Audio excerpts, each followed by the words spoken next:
Halo, apa kabar pemirsa Ekuator TV? Saya Rina Chandra kembali hadir dalam program Lensa Publik. Kali ini saya akan mengajak Anda untuk berkeluh kesah tentang pelayanan publik, baik itu pemerintahan maupun kinerja kepala daerah di seluruh provinsi Kalimantan Utara. Dan di samping saya telah hadir Kepala Ombudsman Republik Indonesia Perwakilan Kalimantan Utara, Ibu Maria Ulfa. Apa kabar Ibu Maria Ulfa? Alhamdulillah sehat Mbak Rina. Semoga Mbak Rina juga bersama teman-teman di Ekuator sehat selalu Mbak. Amin. Ibu, thank you sudah hadir di program Lensa Publik kali ini. Kita akan ngobrolin tentang keluhan masyarakat, terutama tentang pelayanan publik. Ya, kita langsung saja Ibu. Melapor.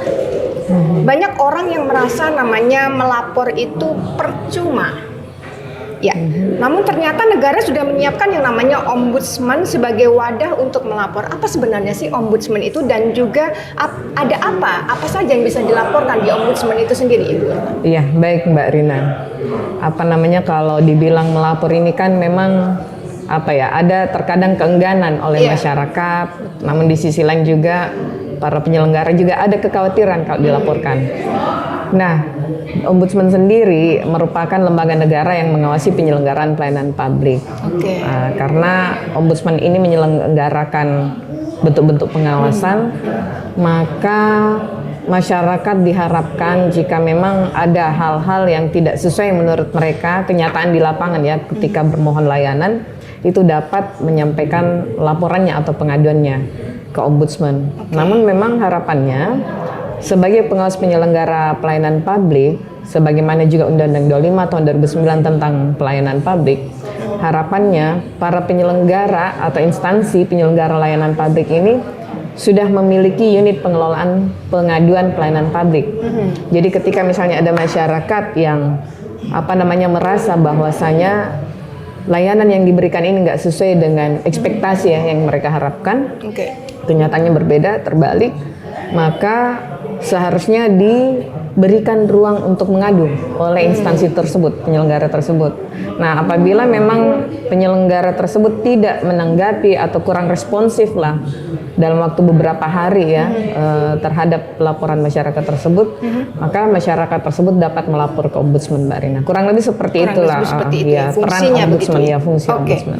Ya, seperti saya singgung di awal tadi bahwa orang malas melapor gitu ya Bu ya. Sebenarnya apa bukti nyata bahwa melapor itu memang benar-benar berdampak dalam tanda petik? Iya, melapor ini sebenarnya haknya masyarakat ya. Jadi mereka ketika merasa ada yang tidak sesuai dengan kenyataannya, maka mereka berhak untuk melapor, dan itu dijamin oleh Undang-Undang 25 tahun 2009 tentang pelayanan publik pasal 35. Masyarakat ini pihak eksternal yang mengawasi. Nah, mereka ini dijamin pengawasannya juga, tapi sebagai pengawas eksternal. Nah, dengan mereka melapor, maka instansi tersebut akan lebih mengetahui apa sih yang kurang dalam pemberian layanan tersebut. Oh, ternyata selama ini banyak masyarakat mengeluhkan, misal terkait dengan layanan, taruhlah di bidang A, bidang B, dan seterusnya. Nah, dengan mereka melapor, instansi tersebut selain mengetahui gitu ya kelemahan, kekurangan, dan hal-hal yang perlu diperbaiki, maka mudah bagi instansi penyelenggara untuk mengambil kebijakan. Karena kebijakan yang mereka ambil nantinya itu partisipatif sesuai dengan kebutuhan masyarakat. Itulah pentingnya melapor, dan juga dampaknya jangka panjang akan ada pembenahan terhadap penyelenggara pelayanan publik tersebut. Pasca dilaporkan tadi begitu ya. Jadi karena mereka lebih mengetahui kan kekurangannya apa aja, kemudian mereka bisa mungkin di waktu berikutnya akan mengambil kebijakan ya sesuai dengan kebutuhan masyarakat. Ternyata ini yang dibutuhkan oleh masyarakat. Maka mari kita mengambil kebijakan yang partisipatif. Itu yang dampaknya. Ya. Tadi saya singgung tentang malas melapor dan sebagainya. Ada lagi kok orang yang istilahnya enggan melapor karena statusnya takut melapor, ya. Dimana khawatir ada dampak negatif, kemudian blacklist, kemudian dipersulit di kemudian hari. Apa jaminan ombudsman terhadap para pelapor-pelapor ini? Ya, jadi ketika ada masyarakat ya yang melapor ke ombudsman, identitasnya dapat dirahasiakan di ombudsman, dan itu tidak akan kita ungkap ke penyelenggara ataupun yang dilaporkan. Nah, memang ketika ada laporan di ombudsman, maka sesuai mekanisme yang dijalankan oleh ombudsman, maka ombudsman akan meminta klarifikasi kepada pihak terlapor atau instansi yang dilaporkan, pun begitu dengan pihak-pihak terkait. Nah, setelah meminta klarifikasi, kemudian ombudsman menyandingkan dengan regulasi yang memayungi tindakan-tindakan para penyelenggara ini. Apakah sesuai mereka mengacu pada aturan yang memayungi mereka, SOP-nya begitu. SOP-nya. Nah, ketika misalnya itu tidak sesuai, maka dipastikan bahwa telah terjadi maladministrasi. Seperti itu, Mbak Rina. Nah, memang harapannya sih dari adanya laporan-laporan ini, dampaknya seperti itu tadi, kebijakan partisipatif, akhirnya kan layanan itu berkualitas, kembalinya juga ke masyarakat layanan itu menjadi lebih baik begitu maksud Ibu ya. Oke, baik. Misalnya saya Bu mengalami yang namanya pungli saat mengurus dokumen ya. Kemudian saya tidak punya bukti yang konkret apakah saya tetap bisa melapor. Kemudian bagaimana sebenarnya ombudsman menangani untuk kasus-kasus yang tidak ada bukti konkretnya gitu Bu? Ya. Jadi di ombudsman pada prinsipnya ketika orang melapor kita tidak akan mempersulit. Jadi cukup menyampaikan kepada kami ya seperti format pada umumnya laporannya 5W plus 1H. Kapan kejadiannya, siapa yang dilaporkan gitu ya. Bagaimana terjadinya permasalahan tersebut. Nah, ketika masyarakat sudah melaporkan kemudian tidak memiliki bukti-bukti pendukung, itu tetap bisa dilaporkan ke ombudsman karena ombudsman ketika menindaklanjuti satu laporan itu sifatnya dugaan. Itulah tugas ombudsman, membuktikan apa yang disampaikan oleh si pelapor ini yang kemudian menyandingkan layanan yang diberikan, tindakan yang diberikan oleh si penyelenggara, begitu pula dengan regulasi yang menjadi dasar bagi penyelenggara tersebut di dalam memberikan layanan. Jadi tidak atas dasar dislike saja begitu ya, harus ada artinya melakukan asesmen apa yang terjadi sebenarnya di lapangan. Iya, jadi memang tidak jarang juga ketika masyarakat melapor, ketika kami meminta ini ada bukti pendukung nggak. Nah, terkadang masyarakat kan khawatir. Taruhlah yang kita jadikan misalnya bukti pendukung berupa video atau foto. Coba kita pikirkan suasana batin mereka gitu loh. Di saat itu, di momen itu, ketika mereka akan bermohon satu layanan, kemudian dimintain, terus mereka berupaya untuk entah itu dengan merekamkah atau misalnya mengambil gambar, itu kan pasti mereka kemungkinan secara psikologis tidak mampu melakukan itu, sehingga ombudsman dalam hal ini dengan adanya laporan tersebut, ombudsman tidak akan memaksa untuk memberikan bukti atau ada dokumentasi. Persyaratannya lebih mudah lah begitu Bu ya. Oke, baik Ibu, pilkada telah usai. Kemarin sempat rame nih ya. Sesaat lagi akan duduk di beberapa kota kabupaten, kepala daerah di 4 kabupaten kota yang ada di Kaltara. Pertanyaan saya, apakah ombudsman punya taring untuk menindak hingga kepala daerah jika ada laporan dari masyarakat yang terkait kinerja mereka? Baik, tentu kepala daerah ini selaku pembina ya dalam penyelenggaraan pelayanan publik, peran atau posisi kepala daerah ini sebagai pembina. Namun dalam hal pelayanan publik itu tentu dibantu oleh bagian sekretariat daerah, sekretaris sampai dengan perangkat daerah, gitu ya. Nah, dalam satu organisasi ketika ada laporan, maka wajib untuk ditangani laporan tersebut. Apabila misalnya ya kita ambil sampel aja ya. Ada apa namanya staf bagian teknis gitu, diduga melakukan maladministrasi, kemudian dilaporkan lah. Pertama melapor dulu ke instansi penyelenggara, namun tidak mendapat tanggapan, dilaporlah ke ombudsman. Nah dengan serangkaian pemeriksaan atau tindak lanjut yang dilakukan ombudsman sampai pada misal ini kesimpulan bahwa terbukti maladministrasi. Nah kemudian ombudsman berdasarkan kesimpulan terjadi maladministrasi, maka diberikanlah tindakan korektif yang harus dijalankan dalam waktu kurang lebih 30 hari. Taruhlah langsung ke terlapornya. Terlapor tidak menjalankan, maka secara berjenjang ombudsman akan menyampaikan ke atasan terlapornya. Atasan sampai dengan pucuk pimpinan. Saya kepala daerah selaku pembina dalam penyelenggaraan pelayanan publik. Nah, idealnya seorang kepala daerah memang perlu mengetahui seperti apa sih pelayanan publik ini berjalan. Mengapa? Karena akan ada kebijakan-kebijakan yang diambil oleh seorang kepala daerah. Dan kebijakan itu seperti tadi yang kami sampaikan, ya bisa mengakomodir atau berbasis pada kebutuhan masyarakat. Tidak mungkin kita selenggarakan pelayanan publik namun tidak sesuai dengan yang dibutuhkan. Yang dibutuhkan oleh masyarakat ini kan bisa jadi misal apa namanya di tempat tersebut ya dibutuhkan misalnya layanan-layanan terhadap disabilitas. Namun karena kita tidak pernah mendapatkan keluhan gitu ya, merasa bahwasanya ini kita nggak ada pengaduan terkait dengan layanan terhadap disabilitas. Padahal sebenarnya di undang-undang itu diwajibkan.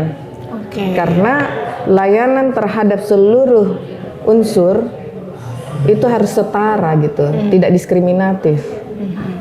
Nah, sehingga dalam hal ini kalau kita kaitkan dengan kebijakan, inilah pentingnya itu seorang kepala daerah betul-betul memahami kondisi masyarakatnya.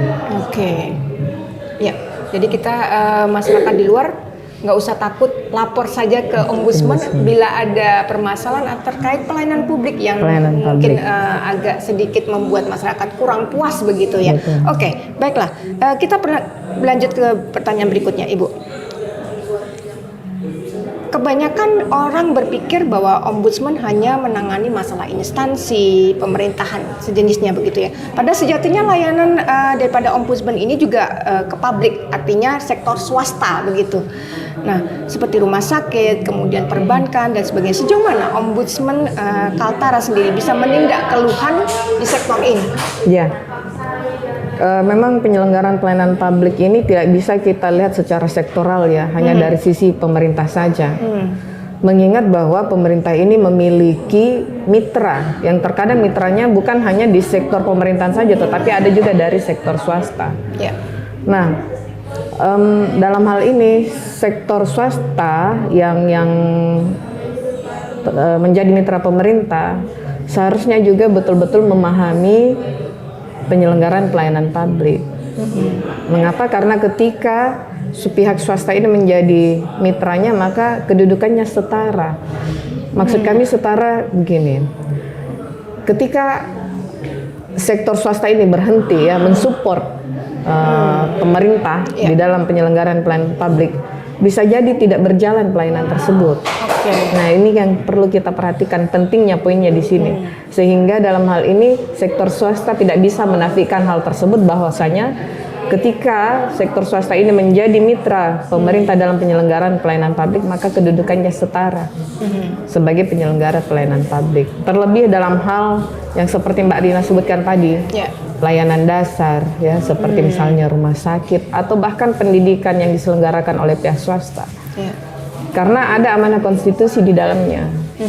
Sehingga inilah yang seharusnya disadari para penyelenggara dalam hal ini ya, misal sektor swasta yang menjadi mitra pemerintah. Bicara sektor swasta dan pelayanan publik, saya teringat masalah kesehatan. Mungkin kesehatan lebih banyak ya dikeluhkan masyarakat, terutama misalnya masalah BPJS begitu ya.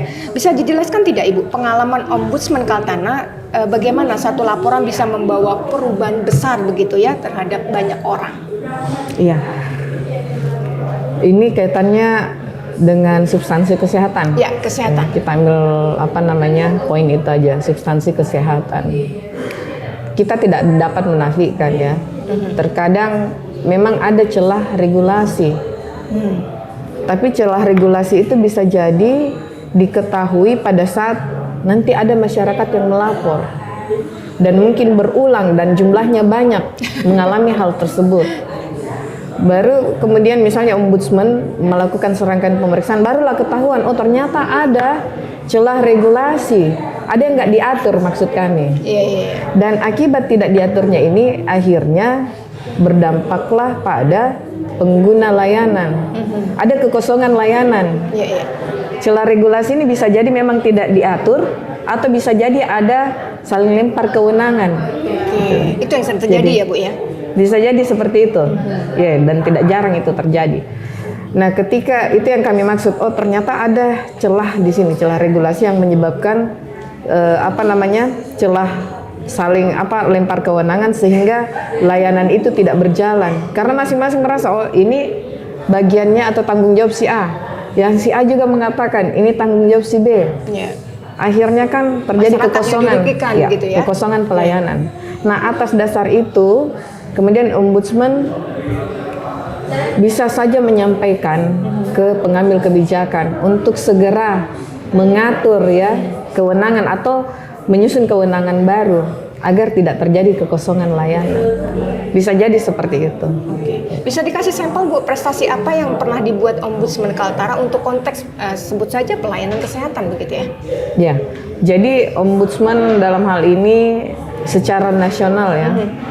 Jadi ketika ada permasalahan yang terjadi di seluruh daerah di Indonesia ini, itu kemudian kami menyusun permasalahan-permasalahan tersebut. Dalam hal ini saya sampaikan aja BPJS Kesehatan. Sehingga pimpinan kami di pusat itu mengolah semua data yang diberikan oleh perwakilan Ombudsman, kemudian menyampaikan saran kepada BPJS Kesehatan agar mengatur hal-hal tertentu ya yang memang selama ini sering dikeluhkan oleh masyarakat dan ternyata itu tadi tidak diatur sebelumnya. Nah, termasuk dalam dunia pendidikan saya jadi ingat. Zonasi itu salah satu inisiatornya Ombudsman, Mbak. Banyak laporan di situ ya Bu. Iya, terkait dengan PPDB. Iya, jadi memang tantangan kita bersama sebenarnya nih ya kalau bicara tentang PPDB. Kita sangat memaklumi suasana batin para orang tua. Orang tua mana sih yang tidak mau anaknya sekolah di sekolah yang mereka labeli favorit. Favoritisme lah. Nah, dengan adanya pelabelan dari orang tua ini bahwa sekolah-sekolah tersebut yang dimaksud itu favorit, maka ini yang kita khawatirkan.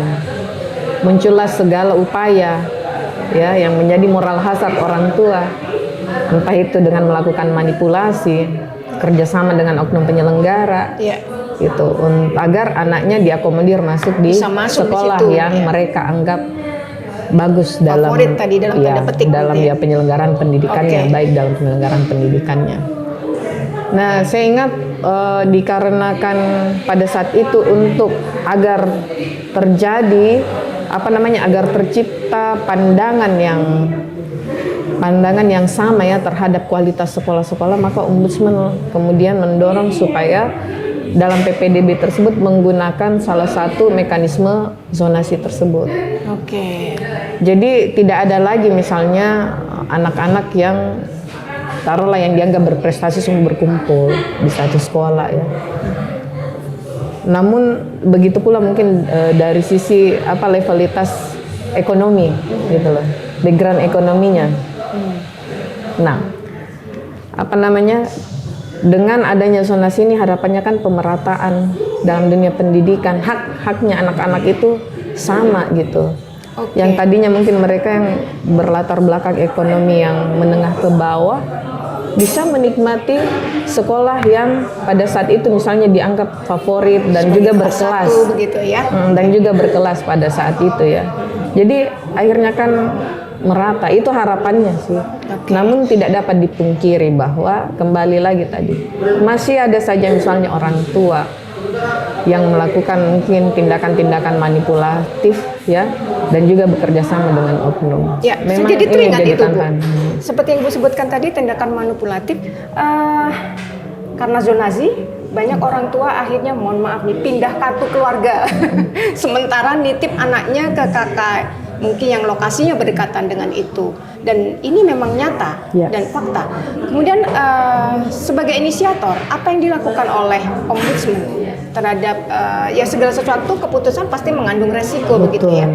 Ya. Apa yang dilakukan oleh Ombudsman Ya, atas memang, kejadian efek yang timbulkan? baik. Kami berharap gitu pada saat itu yang menghimbau agar ada koordinasi ini terintegrasi sistem itu.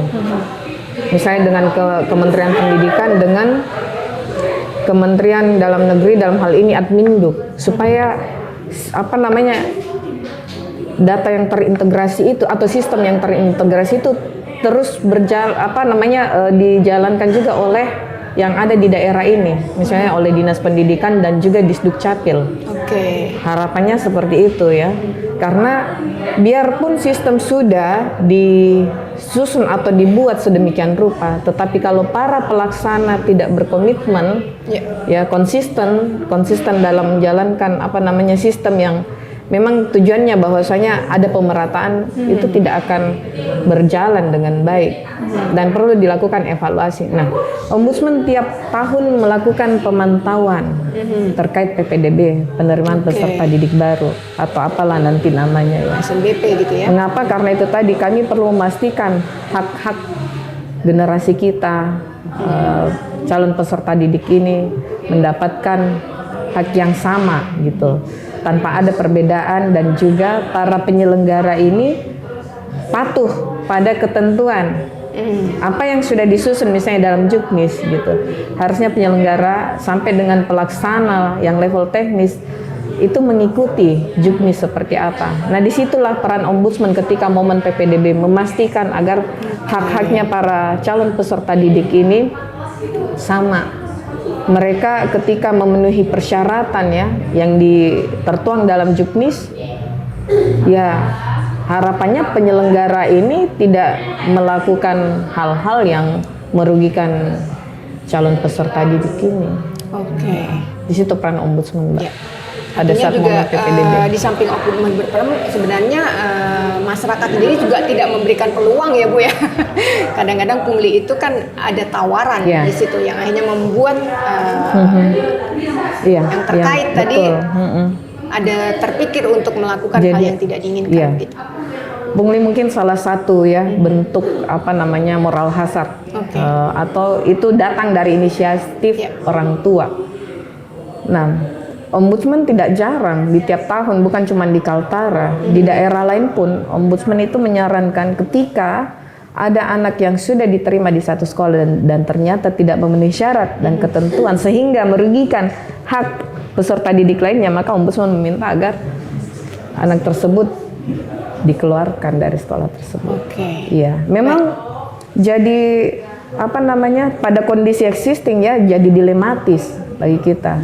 Bagaimana dengan anak-anak yang sudah memiliki gitu ya? Misalnya gini, sudah ada di dalam diri mereka, oh saya diterima di sini. Saya akan menempuh pendidikan di sekolah ini gitu. Secara psikologis coba kita sentuh ya.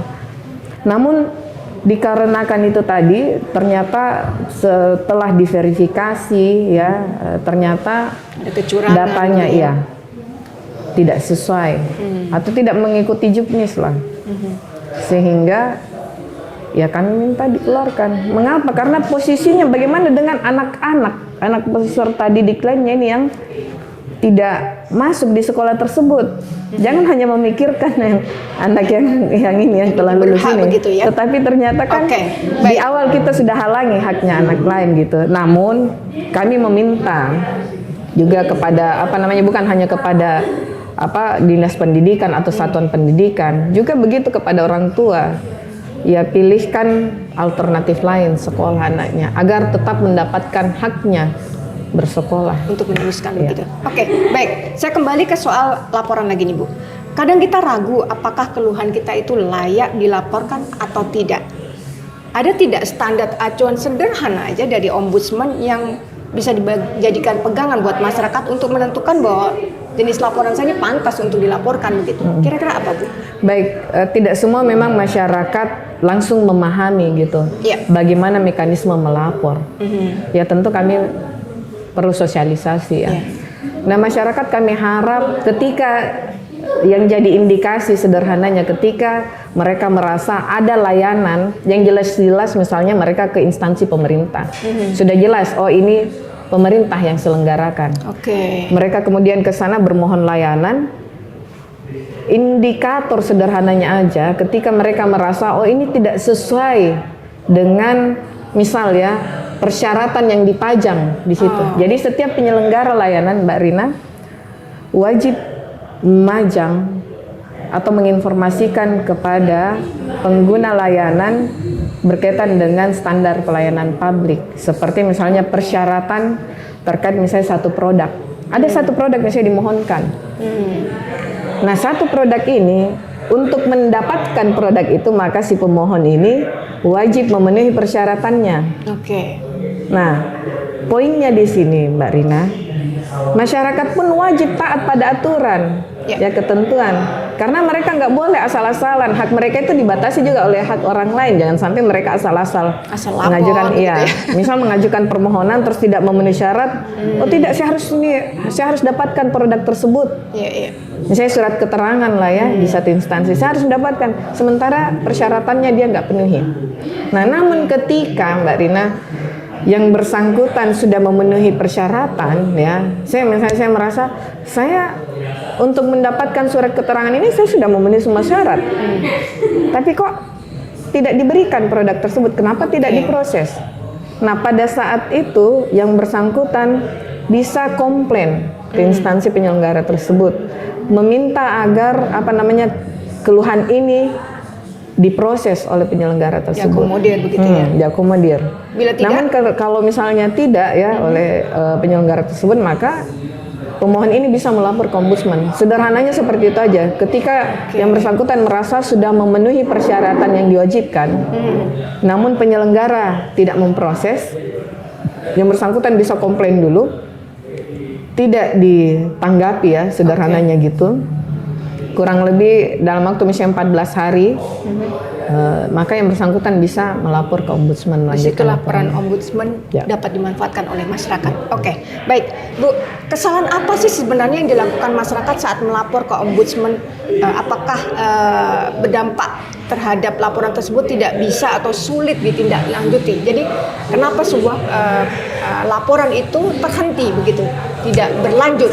Selain tadi yang Ibu sebutkan ditata aturan gitu, apakah sekarang kita tahu banyak orang yang mencari-cari begitu ya Bu, asal melapor begitu kan?